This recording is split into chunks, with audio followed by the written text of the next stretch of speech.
सकता। मैं आज रात ही इस चमत्कारी पत्थर को कहीं जाकर छिपा देता हूँ।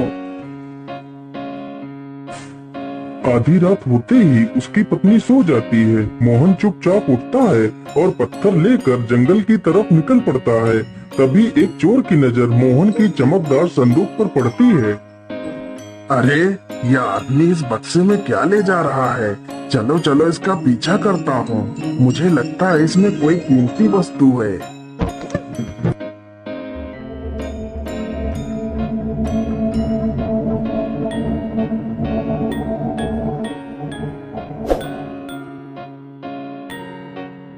मोहन चलते चलते एक गुफा के पास पहुंचता है। चलो चलो, मैं इस पत्थर को इसी गुफा में छिपा देता हूँ। यदि यह पत्थर किसी दुष्ट के हाथ लग गया तो मुसीबत आ जाएगी। इतना सोचकर लकड़ारा गुफा में घुस जाता है और पीछे पीछे वह चोर भी गुफा में घुस जाता है।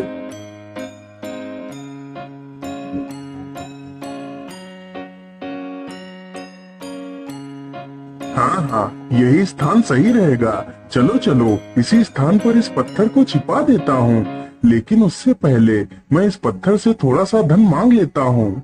हे इच्छा पूर्ति पत्थर, मुझे 1000 सोने की मुद्राएं दे दो। इतना कहते ही लकड़हारे को एक पोटली भरकर सोने के सिक्के मिल जाते हैं। यह सब कुछ वह चोर छिपकर देख रहा था। अरे वाह, यह तो एक जादुई पत्थर है। यदि यह पत्थर मुझे मिल जाए तो मैं दुनिया का सबसे अमीर आदमी बन जाऊंगा। हे इच्छा पूर्ति पत्थर, अब तुम इसी गुफा में समा जाओ और बाहर तभी निकलना जब तुम्हें कोई अच्छा और सच्चा इंसान पुकारे। इतना सुनते ही पत्थर गुफा में समा जाता है। फिर मोहन वहाँ से चला जाता है। तभी वह चोर वहाँ पर आ जाता है। अरे ये क्या, यह पत्थर तो गुफा के अंदर चला गया। अब इसे बाहर कैसे निकालूं? मैं ऐसा करता हूँ, अपने साथियों को बुलाकर लाता हूँ और इस गुफा को खोद कर वह पत्थर निकाल लेता हूँ। अरे नहीं नहीं, यदि मैं अपने साथियों को बुलाकर लाऊंगा तो वह भी इसमें से हिस्सा मांगेंगे। नहीं नहीं, मैं ऐसा करता हूँ, मैं अकेले ही इस गुफा को खोद कर वह पत्थर निकाल लेता हूँ। इतना सोचकर चोर तुरंत एक फावड़ा लेकर आता है और गुफा की खुदाई चालू कर देता है।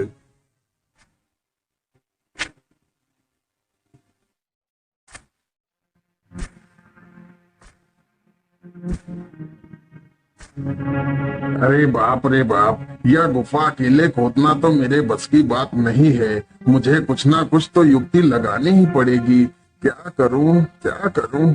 हाँ, ये ठीक रहेगा। इतना सोचकर चोर तुरंत वहाँ से चला जाता है।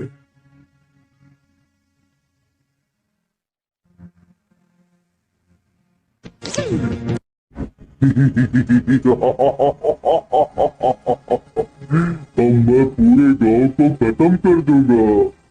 राक्षस को देखकर पूरे गांव में भगदड़ मच जाती है। वह राक्षस एक किसान को पकड़ ले जाता है।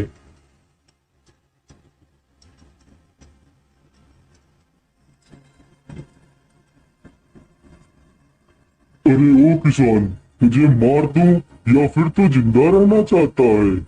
नहीं नहीं राक्षस देवता, आप मुझे मत मारिए। आप जो भी कहेंगे मैं वही करूँगा।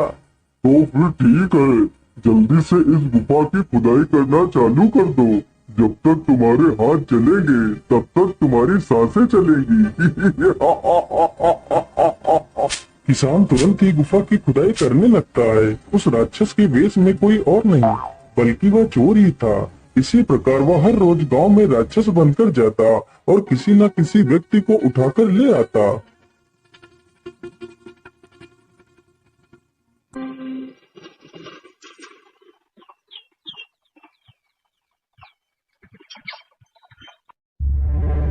अरे मुखिया जी, यदि ऐसे ही रहा तो जल्दी ही हमारा गांव शमशान बन जाएगा। हमें कुछ ना कुछ तो करना ही पड़ेगा। इस राक्षस को तो खत्म ही करना पड़ेगा।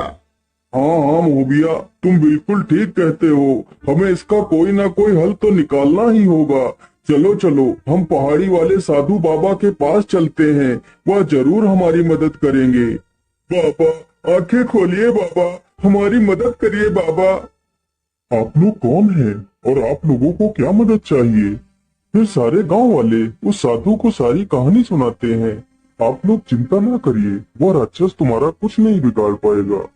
फिर साधु अपनी शक्ति से कुछ लाल रंग का पाउडर मंगवाता है। ये लीजिए मिर्ची पाउडर, और जब वह राक्षस तुम्हारे गांव में आए तो उसकी आंखों में ये पाउडर डाल देना।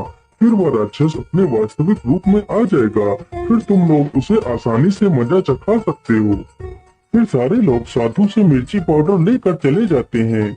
जैसे ही रात होती है वह चोर फिर से राक्षस बनकर आता है।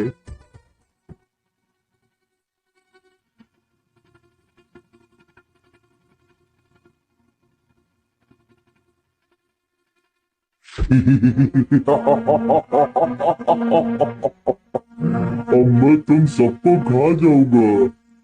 अरे दुष्ट राक्षस, तू हमें खाएगा? ये ले, पहले मिर्ची पाउडर खा।